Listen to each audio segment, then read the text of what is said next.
What is going on, you guys? It is Sunday. I was actually reading a comment on part of a Facebook YouTube group, and one of these guys right here, he asked if I could do a little tip and trick kind of video on this camera right here and what my experiences are so far since using this camera. I am a big fan of this camera. I've heard so many bad things about this camera, so many good things about this camera, but you know what? This is my own experience with this camera, so I didn't really let that affect me too much. This camera is the best quality for the money for this camera. That's the only camera that I use for vlogging. As you can tell right now, I'm literally super clear. The quality is great. It's shooting 1080. A lot of people aren't fans of that because they want to go to 4K, shoot 4K, and do all this other stuff. You gotta think for a second. This is YouTube, okay? We're YouTubers.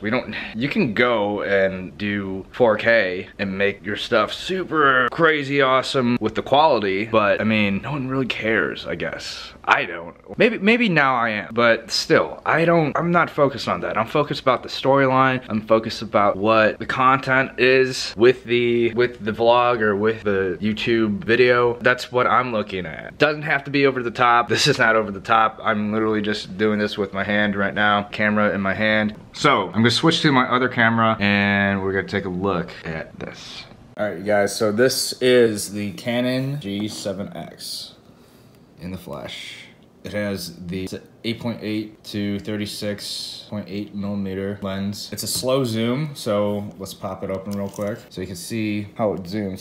So it kind of goes out that far, and that's just as close as it comes back in. So that's going out again, and that's going back in. This is just the front of the camera, as you can tell. Not a lot to it. Let's go to the configurations on the top real quick. We'll actually start from the side, because on the side you got this little switch that pops up a flash on the camera, so just so you can see what that looks like real fast. Pop that down. Next thing on top, we got the on and off button. Obviously, just turn the camera on and off. You have your switch on for the zoom and zoom out and zoom back in. You have your different settings, so mine is always set to video mode. Why? Because I'm a vlogger, I'm a YouTuber, and that's all I'm actually doing with this camera. I'm not really taking photos with it. Some projects that I recently getting into, yes, I am using some of the photo settings on this camera, but because of the sole purpose of me getting this camera is for vlogging. Because let's take a look here. Pop this side open,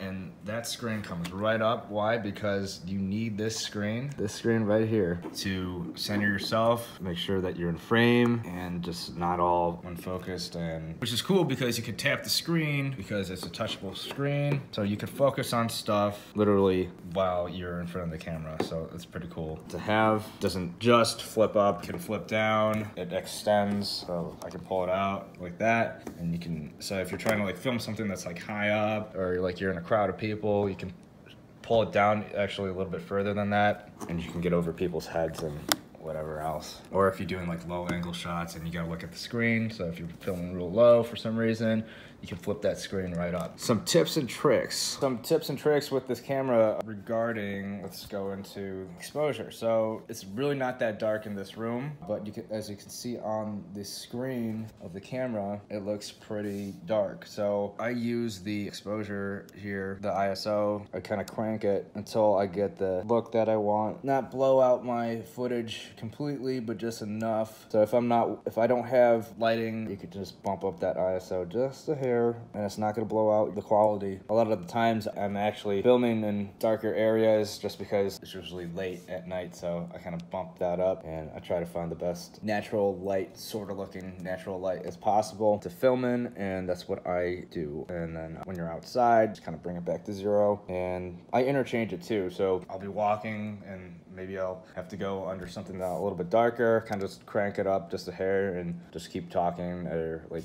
make sure that I can start from a talking point where it doesn't look like there was much of a change in the visuals. So, but that all comes with like the editing too. So when you edit your videos, you always have that option to color grade and color correct and change the exposure in post. So that's one of the tips that I have. And mentioned that this camera has a built-in microphone, so that means nowhere on this camera is there a input for an external mic. So you're kind of SOL on that, but I don't mind it. Again, I like just to carry one item and film with just one thing where you don't have to deal with all of these different objects and hook-ons and add-ons. It's just too crazy for me. I want to vlog, but I also don't want to carry a giant bag of nonsense around. Maybe later on. Anyways, I'm not big into that. I'm more of a one thing does the job kind of guy. So for a long time I was using my iPhone, and a lot of people actually probably still use their iPhones. I'm actually still using my iPhone right now. Record this little segment here. A lot of people, for tips and tricks here, a lot of people put the cat fur, they glue this stuff, and you can find it on like Amazon and wherever else. You tape it on, or you glue it on, or there's stuff that probably even comes with adhesive that just kind of goes on. There's so many ways to cover up the mic so you don't get a lot of that wind when you're outside and you're filming. It's not a big issue for me just because like I'm not really too worried about any of that stuff. That's a little tip that a lot of people with this camera do. For me, I don't really mind it. Not a big issue on that. Now, I'm not exactly sure what you had in mind of as in terms of tips and tricks, but that's just one of them. So I can make another video for you and I can get back to you as soon as I possibly can. Basically pretty simple once you get your hands on this guy. It's simple to use, quick to use, best bang for your buck. I'd go for it because I'm going to be filming on the go. So I don't want to be carrying around like all this equipment and different lenses and stuff like that. I mean, maybe for some stuff you need removable lenses and variety and stuff like that. But for vlogging, just vlogging yourself and people around and whatnot, you can even just use your phone. Like if you got like an iPhone 8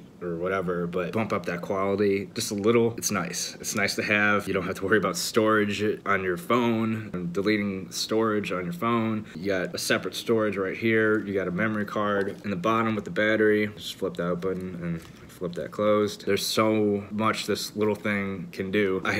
Before I bought this camera, I was going against the Sony RX100. That was just way too much money. Yes, it shoots in 4K. Yes, it goes into like a super slow-mo of like 120, I believe. But at the same time, it's not worth that much money for maybe one or two other add-ons to the camera. And Canon cameras, they always do great with the color. So there's not a lot of color correction and color grading you have to do in post if you're into that stuff or if you do that stuff. I started getting into it and it was just real simple. I didn't really have to change much from what I was just shooting raw and just the raw footage. I didn't have to change much from it. But with Sony, you're kind of running into that problem a lot. Everything is just kind of not natural on the color corrected side of it. Just shooting it straight from your camera and uploading it, you look at the quality. You know, I've watched videos on this and like you could tell like, wow, man, okay,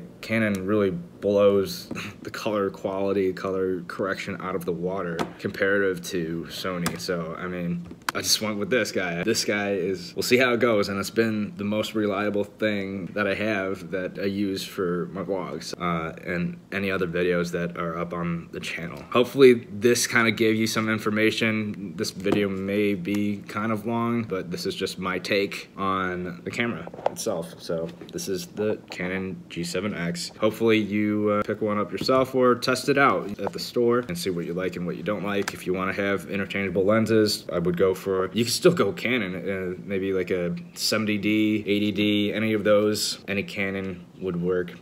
I think Canon does very well with video, especially for YouTube. Just a heads up on that. Again, just my opinion on it. I also have heard from other people, other YouTubers, that Canon just holds up well for YouTube. So hopefully this gave you some information on it, and if you have any more questions, just leave that comment down below. I'll be sure to make another video if you have another question for me. So peace out. Good luck.